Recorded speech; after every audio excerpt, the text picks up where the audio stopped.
La culture hip-hop à présent mise en avant au pavillon Carré de Baudouin, c'est dans le 20e arrondissement de la capitale avec cette expo qui s'appelle Mémo. Une série d'illustrations signée Berthéwan, un enfant de la cité des 4000 à La Courneuve. Sega Canouté l'a rencontré.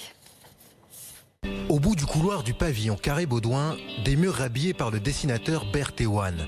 Sa fresque consacre la mémoire du hip-hop, culture dans laquelle il baigne depuis ses 14 ans dans la cité des 4000 à La Courneuve. Créer un personnage qui s'appelle Big Girl Memo. En fait, c'est la narratrice et c'est la personne qui va expliquer tout le long de ces histoires l'importance de ces archives.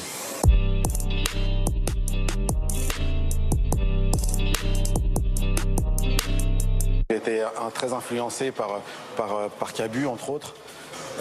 Mais dans mon adolescence, j'ai fait du graffiti et donc j'ai encore été influencé par la rue, par un style qui était beaucoup plus street.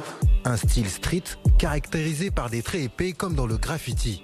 Le dessin lui permet de remonter la pente lorsqu'il purge une peine de 5 ans de prison pour un braquage en 2006. Je suis passé par divers travers, notamment par la case prison, et c'est en prison que j'ai repris ma passion en fait.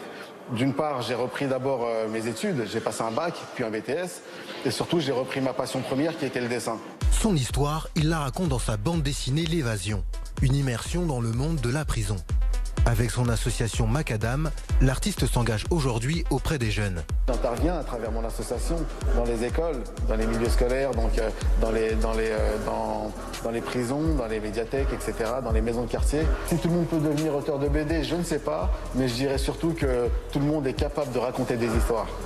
De la BD aux figures marquantes du hip-hop, Berthéwan rappelle aux moins de 20 ans une culture qu'ils n'ont pas pu connaître.